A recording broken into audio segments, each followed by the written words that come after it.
Welcome to the Biohacking Beauty Podcast. My guest today returns to us since she is our most beloved dermatologist. Her name is Jen Haley. And Jen, please, for the listeners who didn't hear you before and fell in love with you immediately, tell us a little bit about yourself, and we'll go from there. Sure. If you didn't hear before, listen to all of Amitai's podcasts in Biohacking Beauty. I highly recommend it. And you can also hear him on my podcast, Radiance Revealed, with Dr. Jen Haley. That's on all platforms. So my background is I've been a board certified dermatologist since 2004. I've lived all over the US and overseas and have seen all different types of skin and all different types of climates. And I just really love sharing good information at this point in my life with other people. So that's what I'm here to do. Amazing. That's that's the best introduction. You have seen it all, and the information you share in your podcast, in your social media presence, and on my podcast was just top of the line, and that's kind of why I called you back in order to discuss the seasons changing. So we're in the midst of fall. We wouldn't be able to tell it by the outside here in South Florida, but I heard it's fall is upon us in other parts of the land, and Right. Winter comes directly after, to those who didn't know. So I felt it's an amazing opportunity to kind of talk about skin regimen and the under the framework of fall and winter, because as biohackers or as wellness seeking individuals, one of the things that should be on our mind is seasonality in food, obviously in clothing, that's kind of self-explanatory, but also in our skin regimen. So Jen, why don't we talk a little bit about the characteristics of fall and winter, and what can we do as far as adjust our skin regimen, our skincare regimen, the procedures we do to those seasons. Right. Yeah, it's such a great topic because I think we kind of get stuck in a routine and we think that if we change our routine, then we're going to change our results. But we actually have to change our routine when the world around us changes. And the more I'm alive and the more I do this kind of work and just make observations from the outside in, outside of just the dermatology world, but more in the holistic world and in the biohacking world, cycles are really good. Rhythm and cycle is very, very good for pretty much everything. I mean, obviously we expect the moon to cycle and women cycle and, hormones cycle and all of those things, but also our food should cycle, our dietary needs and our skincare should cycle. And the way I look at the skin is we want to nourish it from the inside out and we want to nourish it from the outside in. So in the fall, in most places, I bounce back between Scottsdale, Arizona, which is always dry and very hot and sunny. I'm wearing a tank top pretty much every time we've ever talked. Yeah. And Park City, Utah, where it's getting really crisp outside and cold, and it's even drier than Arizona. So I've seen a lot of dryness in the environments where I've been. Obviously in Florida, it's not quite as dry. I've lived in Hawaii and California, which are not quite as dry. So you have to take your own personal environment into play. But as a general rule, when the weather starts getting colder, the humidity in the air goes down, especially when heat is on in the home. So what we have to do is really work on protecting our skin barrier. So our skin, the reason I find skin so fascinating is it's what separates us from the outside world.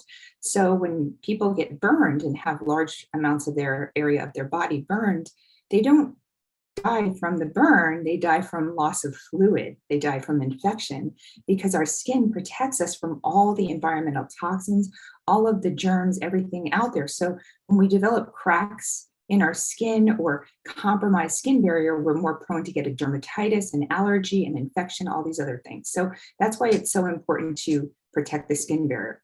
So externally, you need to boost up moisture, even if you're acne prone. So what I have people do often is whatever their normal skincare routine is, they can even boost it with adding a little bit of hyaluronic acid to their normal skincare routine.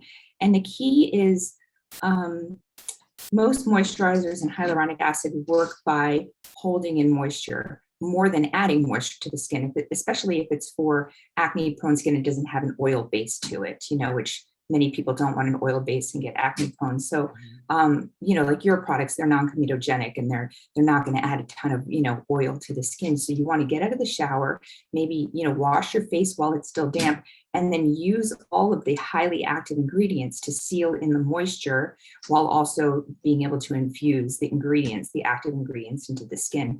So it's about increasing hydration from the outside in, whether you use a mister and then your products or just a little bit of water on your face or get out of the shower when it's steamy and then add the products to your face. Don't let your skin dry completely when you put your products on, whether it's your face or your body. And you're going to want to hydrate your body as soon as you get out of the shower too with, I like ceramide rich products for the body. Now, inside out, I'm a big fan of fish oil. I think fish oil and vitamin D are necessary for everyone. Magnesium as well, but that's not going to help with skin barrier so much. But vitamin D and fish oil, I recommend it 5,000 IUs a day of vitamin D and 2,000 for fish oil. Just 1,000 milligrams? Yes, exactly. 2,000 milligrams of fish oil. Some people can do more. I know when I did the neurofeedback with 40 Years of Zen, you want to boost it because it helps with neuroplasticity and things like that. But the thing about fish oil is I do a fair amount of procedures in my office and it predisposes you to bleeding. So there's a fine line, between too much and just enough. But fish oil really does make your skin look plump and juicy. Let me ask you a kind of a question about fish oil. We hear a lot about DHA and EPA as far as fish oil. So the question is should one be higher than another when you're taking your supplement? Should you be aiming for one and not the other? I like both. I mean, I definitely like both. I know I've seen some studies where I think, don't quote me, I may be wrong, but higher EPA is better for ADD. And, there are certain neurological conditions, but for your skin, just a good multi. I like pure encapsulations. I think they have high quality. And if someone's predisposed to get the fish oil burps, I have them put it in the freezer and store it in the freezer and then just take their pills with a fatty meal. And enzymes if possible, if you have access to some enzymes as well. I like Biooptimizers, Masszymes. I like those. I find that I could digest anything, even a birthday meal or something like that. So that's a little indulgent. They help me metabolize things a little bit quicker. And then krill oil is sort of the best. It's more expensive and more pricey. And pure encapsulations in some companies out there, they have, I think Douglas Laboratories, they have krill oil with astaxanthin. Now that's our home run because astaxanthin is what's going to give your skin a nice rosy glow. And it's basically what turns salmon and shrimp pink. So that imparts color in your own skin, which protects you from daily toxins and UV radiation and all sorts of other things, in addition to adding that hydration to your skin. Because the way that the skin is made is we have these little phospholipids on each side to help protect the skin on the inside. So we need fat, otherwise we're going to look dehydrated and sunken in and kind of saggy. Healthy fat. Understood. And you reminded me because I have I have so little regard for my own birthday. Completely ignore other people's birthdays, and that's one of my biggest sins. So first of all, let me tell you, Jen, that today's your birthday. So first of all, I'm like super appreciative that you're doing this on your birthday. I'll take it as a compliment. Well, you're a gift. I mean, knowing you is a gift for me. So I really don't see myself in any better place right now. I'm grateful for knowing what we're gonna send you for your birthday is a product that we've been developing since 2018. It's not on the market yet. and it downregulates mTOR in the skin. Oh, so let me ask you a question. Okay, so how do you feel about protein cycling if you want to downregulate mTOR? Because your audience probably knows, high protein increases mTOR. And as we get older, I always am concerned about sarcopenia. So I purposely try to have a higher protein diet. It works well for my body, and everyone's different depending on their genetics. But I know there's some controversy or some thoughts out there, and definitely some research on cycling protein and having a protein poor day, I guess is what you call it.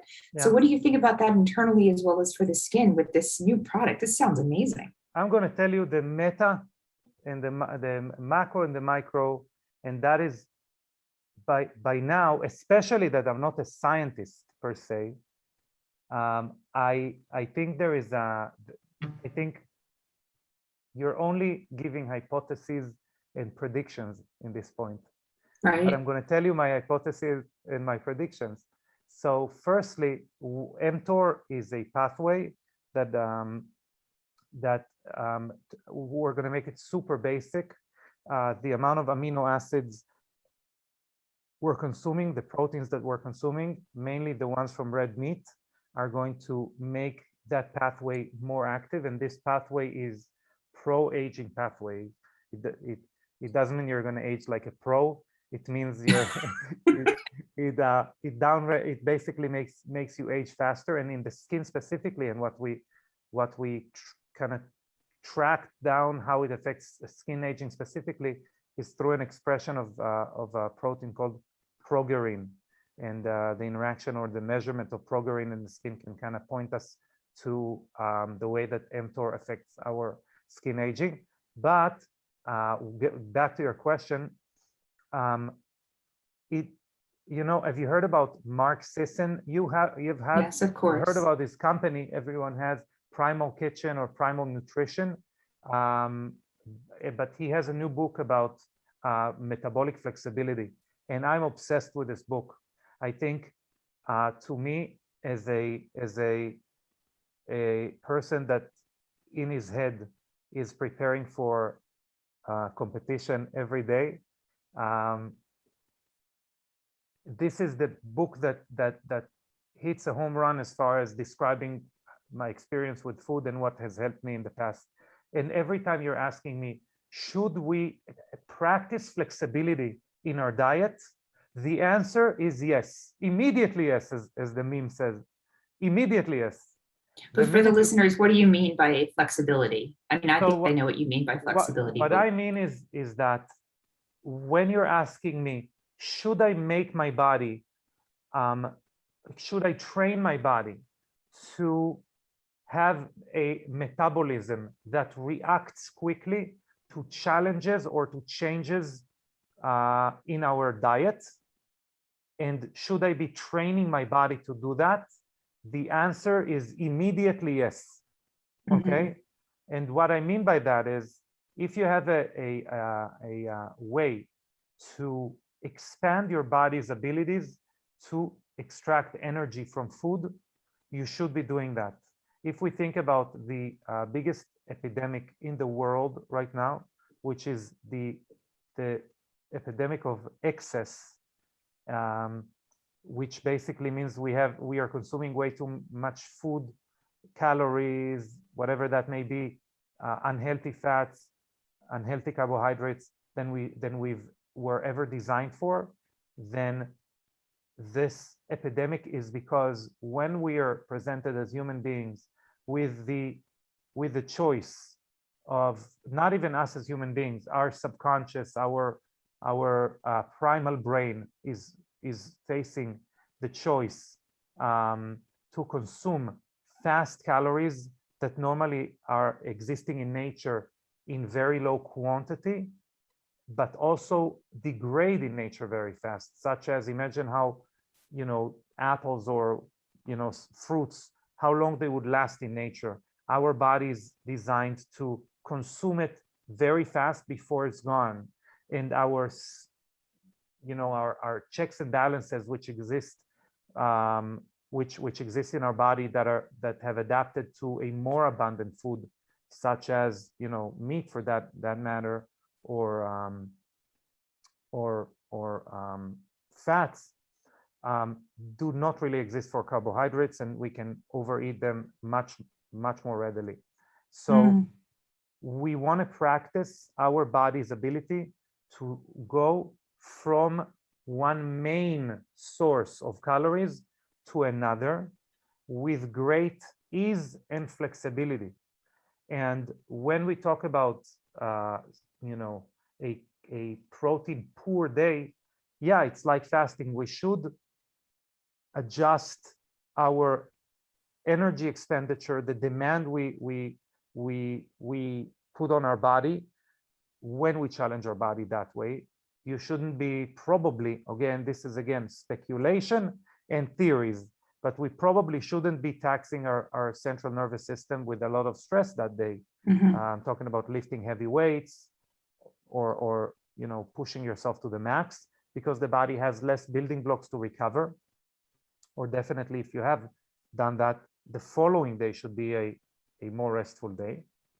But to answer your question, you should be striving for challenges in different sources of calories in order to expand your metabolic flexibility. Yeah, so that you could use, go ahead. Yeah, and through that also downregulate mTOR, because yeah, mTOR is a pathway that is a major culprit in aging and in cancer. And in cancer, by the way, and in unrepaired damage or proliferating damage, if you would. Yeah, so. But my understanding is that sometimes it's good because we want to become anabolic at times, but we don't want to be anabolic all the time, is what you're saying. So yes, that's why rotating. Okay. Yeah, that, and also that is the end result. Are we anabolic or are we catabolic? Are we in a breakdown mode, or are we in a kind of building and accumulation mode? And we can talk about the expression of IGF-1 in that aspect.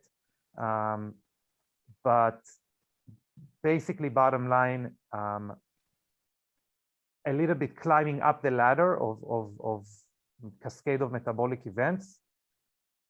We want to, okay, that's a theory I've had for a long time. You're trading ultimate or optimal performance now to longevity, and that's almost unanimous. If you want longevity, you're going to be paying for it with optimal performance right now. You can't redline your body every day and expect your joints, your heart, your lungs, your liver, whatever that may be, to last you in an infinite amount of time in that amount of output, and vice versa. You can't expect to intermittent fast every day and eat one meal and restrict your calories, etc., every day and expect to have ultimate performance. Your thought on that? What do you think of what I just said? Yeah, I think that's great. And it's kind of neat. I think there's a little bit of a relief of pressure by saying, hey, give up on the optimal performance and choose what's fun. So one day for me, mountain biking 20 miles might be fun. And then the next day, going for a stroll with a friend and socializing might be fun. Then the next day, it's lifting something heavy might be fun. And for women, it varies depending on what your hormones are. If you're a cycling woman, what time of the month it is, whether you should be lifting heavy or doing more high intensity interval training. But I like what you're saying, where you're saying, sometimes we want to be anabolic, and then other times we want to be catabolic, but we don't really want to be one all the time. We live in this dogmatic society where everybody's like, okay, what's the good answer? Let's do keto, or this is better, or fasting this many days is better. But it's really about cycling. Like, it comes back to what we were talking about with cycling, and then choosing real food, basically. So you mentioned processed fats. So I talked about how fats are good for the skin. If you have fish oil, avocado oil, a moderate amount of nuts may be healthy as well. Olive oil is wonderful. So there's certain types of oils that are really, really good for the skin. But then nut seed oils, soybean, canola, all of those kind of oils, they're highly inflammatory to the skin. So they make people more prone to dermatitis, to acne, to clogging of their pores, because they just cause inflammation and kind of just congestion of the face, where people become real red and scaly and plugged up. So a lot of that has to go back to diet. Yeah, and it's, if you really, again, everything that we're talking about we should be able to follow it back to our evolutionary um, framework and make sense of it. And really, when we're talking about those plant oils and kind of unhealthy seed oils, what we're really seeing is the sources of those oils are things that we haven't evolved to consume large quantities of, and it should be making sense. Good luck eating the amount of sunflower that would yield the a tablespoon of sunflower oil, for that matter, or fill in the blank, whichever other oil we're talking about. And these oils eventually, yeah, they're stored as energy, and they affect our fat storages, but they also are the building blocks for so many cellular barriers and cells themselves in our body. So we're literally feeding our body incorrect, suboptimal building blocks.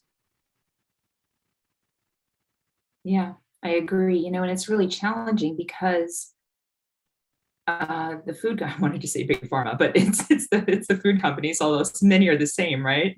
Yes. They have these things priced so well. So you go to buy a dressing at the store, and the canola oil or the soybean oil dressing is $2.99. Meanwhile, the avocado oil dressing is $7.99. And even me, knowing all the things I know, and I'm financially stable, I still had a hard time, because it's this, oh, let's get the best price thing. But when you start thinking about your body as really your most precious resource, and everything else around you is insignificant compared to your health, you have to start prioritizing that by choosing the right things for you and your family, because the cost may seem higher initially, but in the long run, it's so much less when you're not dealing with sickness.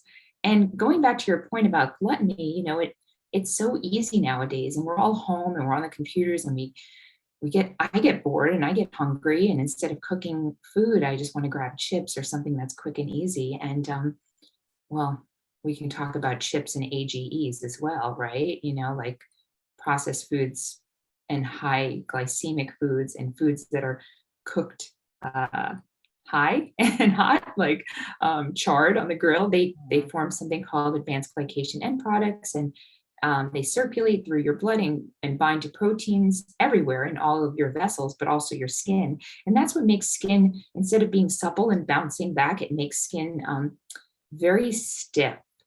And you can often see patch marks, like I call them patch marks of wrinkles on the cheeks and on the skin from that collagen damage from the AGEs. So that's just another take on what food can do. But we have the ability to live. I think I'm reading Sorbet Young's book right now. Have you heard of it? The art, I think it's called The Science of Growing Young. The art and science of growing young. I need to look just came out. He's an investor in the longevity industry, so he's talking about like all the trends that are out there now. And it's pretty interesting, because we do have the capability to live a long time if we don't allow these what we call standards in society. You go to the grocery store, you can't trust that is food. It's on the shelf and it's packaged as food, but it's not really food. Our body doesn't recognize it as food. So what happens is when we eat things that are nutritionally poor, calorically dense, high calories, no nutrients. So we're still hungry because our body's like, give me nutrients, please. But meanwhile, we're getting calories. And in the meantime, our gut is like, invader, invader, invader. And we get leaky gut, we develop allergies, we have bloating, we feel sick after we eat, we're still hungry, even though we're bloated. All of these things are a result of our diets, and the processed chemicals that we're coming into contact with. And Yeah. trust me, I'm not perfect. I eat plenty of these, but at least I know when I have a reaction what's going on, and it puts me in check for the next decision-making opportunity. Yeah, 100%. And we're all imperfect. I think that we wouldn't be able to relate to people who are maybe a little bit less advanced in their journey as far as skin health and well-being and health in general, only because our challenges in making decisions are similar to theirs. We just have more of that habit of making right decisions than maybe someone else. And that's all there is to it. That's why someone is looking like a Greek god or goddess and the other person is somewhere else on their journey. The difference is the accumulation of good decisions. That's the entire difference. Right. And Compound effect. and all we're here to do is to feed someone's ear and eyes, in that matter, good nutrition to their conscious and subconscious as far as which decisions they should be making and what framework they should be living their life, and they should be making their decisions within. And kind of jumping into our main subject of this conversation, which I want to kind of touch a little bit on. So we said that that winter is a season, or fall and winter really are seasons where our skin barrier is being compromised because of harsher conditions for it, and that it's made out of lipids, out of fats, and that our body needs to replenish it from good sources. What other characteristics would you say the colder seasons have, and how does it reflect in our decisions in skin health? I wanted to bring up one more thing, that people often think that their skin is dry. And what happens when we're young, when you're 25, 29, 35, it takes about 28 days to 40 days for your skin to go from the bottom layer to the top layer and turn over, right? Your stem cells are producing fresh skin every day. They're exfoliating properly. So a lot of times when people are in their 40s, 50s, and beyond, they notice that their skin is dry. And what's happening is adding hydration isn't going to do the trick just by adding hydration, because the skin layer on top is adhering a little bit more, and the stem cells are a little bit slower and lazier. So you want to enhance exfoliation, not to the point of irritation, but use a product or a mechanical exfoliation, either chemical or mechanical exfoliation, to remove the dead skin cells so then the products can hydrate properly. Because those dead skin cells will often insulate the healthy, alive skin cells below, and they won't be able to receive the product properly. So often, fall is a great time to do those exfoliation procedures and remove some of the brown spots in the summer. And then you want to hit it hard in the winter with hydration, and always protect your skin from the sun, in the high real estate areas of the face, the neck, the chest, the back of the hands that are exposed every day. Because if you don't need a flashlight outside, what is brightening the sky? It's UV radiation, right? It's getting to you as well. And we can see it live. I was in the love of my life, jujitsu, and got scratched. You can see my eye, you can see my nose, and the other eye over here. Wow. And then went to a vacation in Yellowstone for 2.5 weeks. Nice.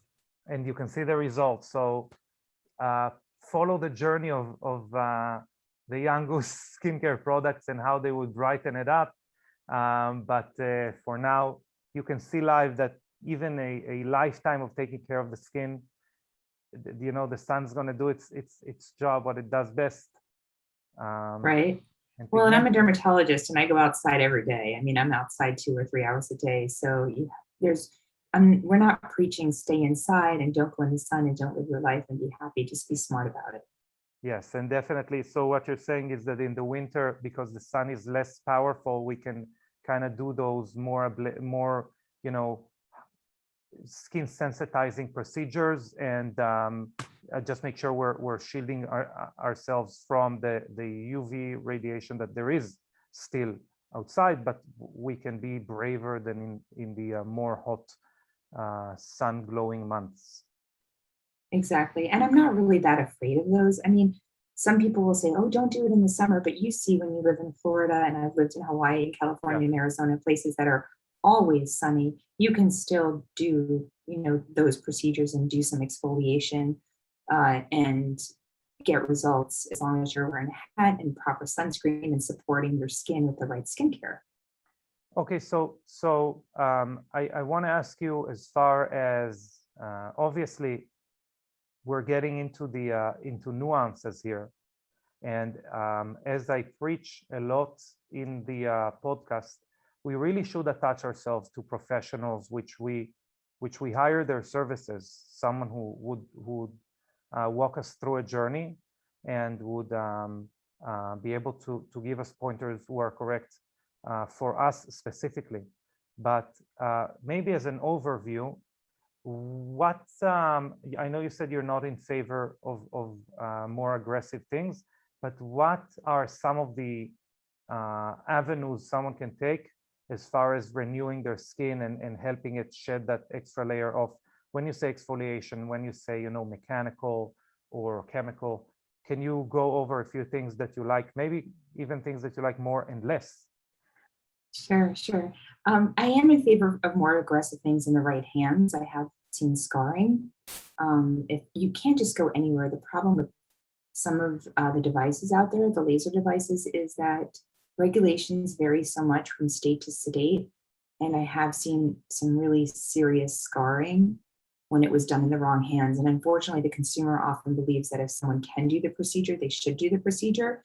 So I mean, obviously I'm biased to go to a board certified dermatologist because we know the skin, if I'm doing a laser procedure and I could see a reaction that the skin's having, I understand the physiology of the skin, and I know to stop and adjust the parameters of the laser. So simplest to most complicated. So simplest is if you're acne prone or more oily or have more sensitive skin, I like products, a chemical exfoliator, and I don't like to use the word chemical, but it is a chemical exfoliator, like salicylic acid. Comes from the willow bark tree, same as aspirin. It's anti-inflammatory, but it's also keratolytic, which basically is a big word that means like it exfoliates dead skin cells that don't belong there, okay, which is the top layer of the skin. And most of the products over the counter are 2%, very, very mild. They can be used daily for a week or two. There are also enzyme exfoliation products out there with like papaya and some other kind of natural enzyme exfoliators that can be used. If you have more aged skin that's not sensitive, not rosacea prone, and have brown spots, then you can look for products with glycolic acid. I tend to be red and rosacea prone, so I don't tolerate glycolic acid. It starts burning right away. But if you don't have any problems with sensitivity, glycolic acid can work well for you. There's also lactic acid, which tends to be better for dehydrated skin. And a lot of the products have combination, like lactic glycolic acid kind of things. And then mechanical exfoliation is basically like beads. I don't recommend using seeds or nuts because they have angulated particles that can cause mechanical shearing and tears in the skin.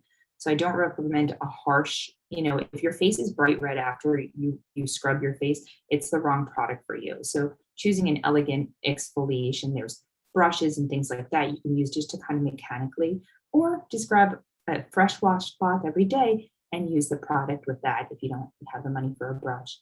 I really can work with any budget. And then I'd say the second line is to go into an office and have them do a light chemical peel, like a lunchtime peel. And most medical estheticians and offices can do that with any of the chemicals. And then more aggressive, if you have a lot of sun damage or if you have some of the hatch marks, wrinkles that we talked about. So most people have wrinkles that move with their face, like when they smile, they get a little wrinkle. But when you look at the cheek, especially in people who live in high elevation, I see this a lot in Colorado and Utah, where the radiation's super high.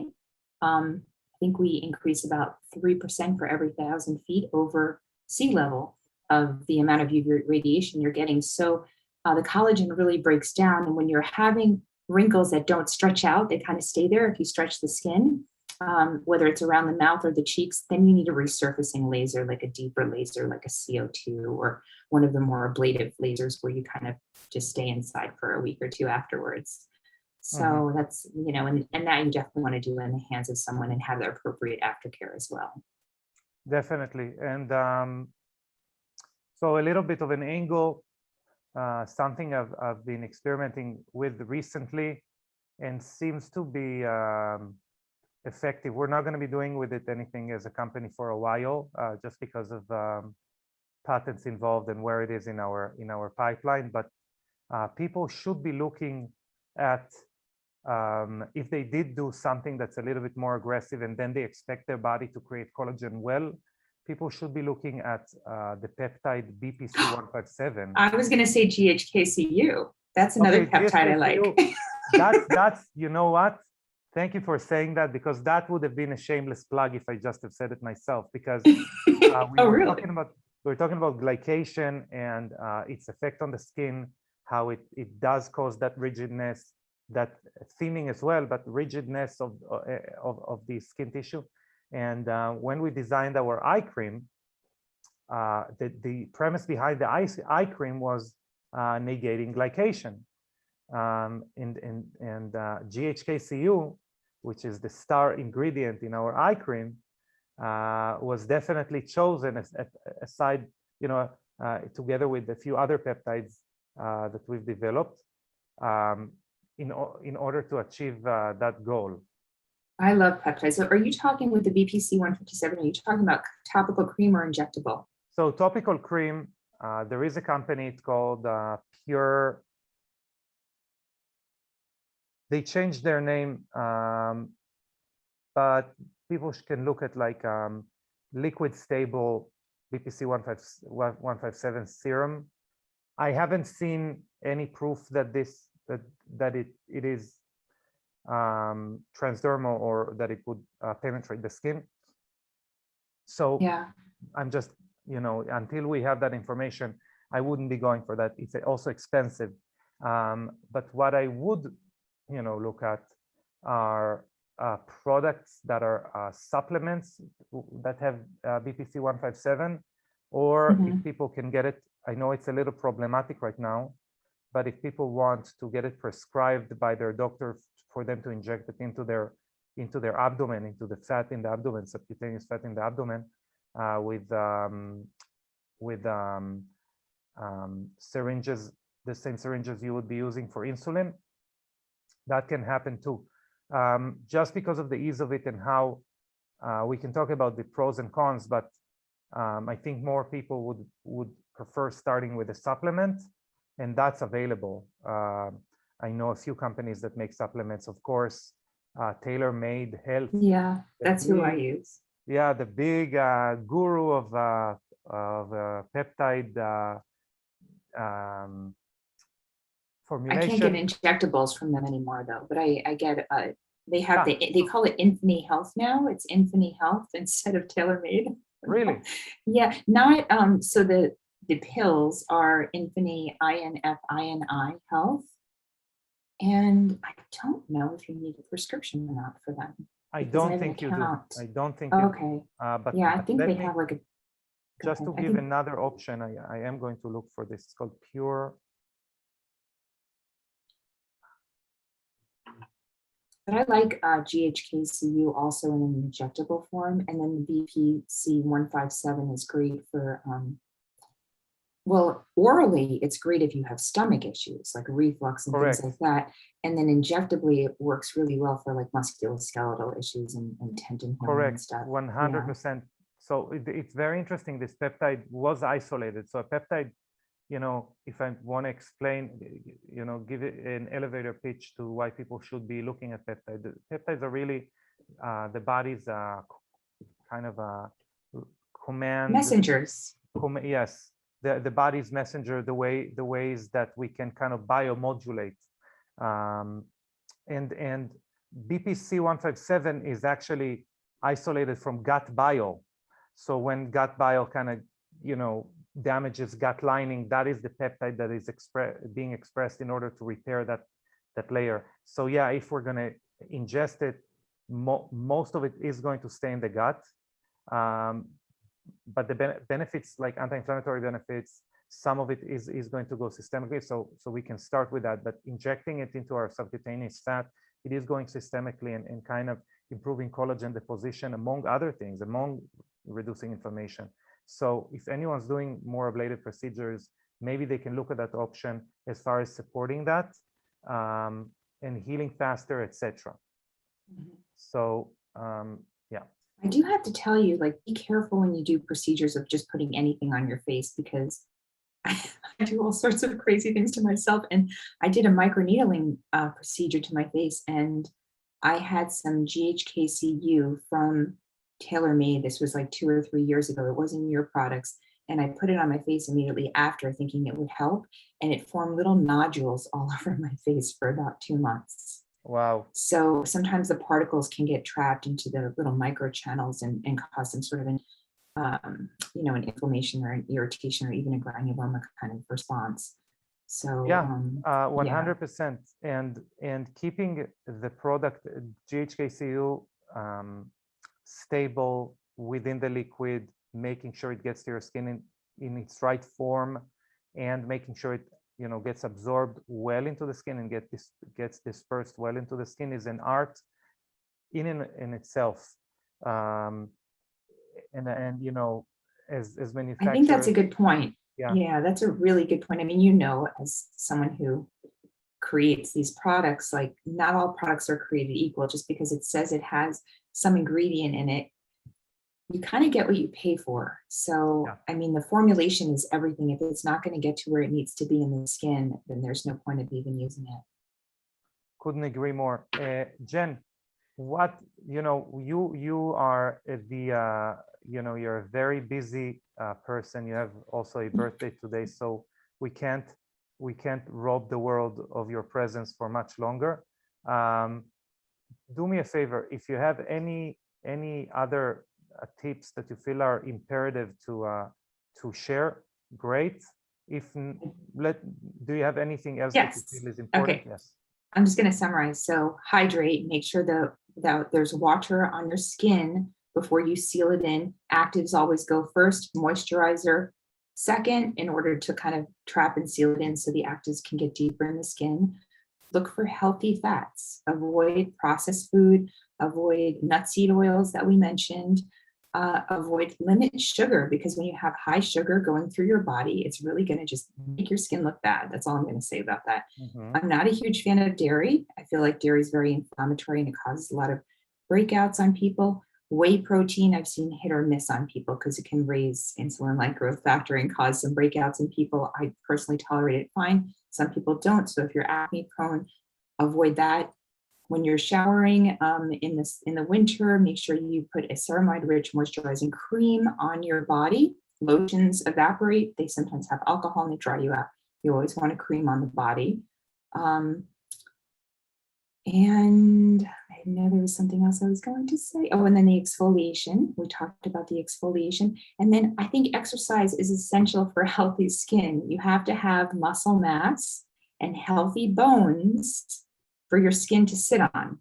So Correct. if you're emaciated and you don't have good muscle mass and you don't have healthy bones, your skin is going to sag over time. So exercise, and then also exercise enhances blood flow, and blood delivers nutrients and oxygen and takes away the metabolic waste products that happen every day when our skin cycles. And then you mentioned, well, you didn't really mention intermittent fasting, but we kind of touched on it a little bit.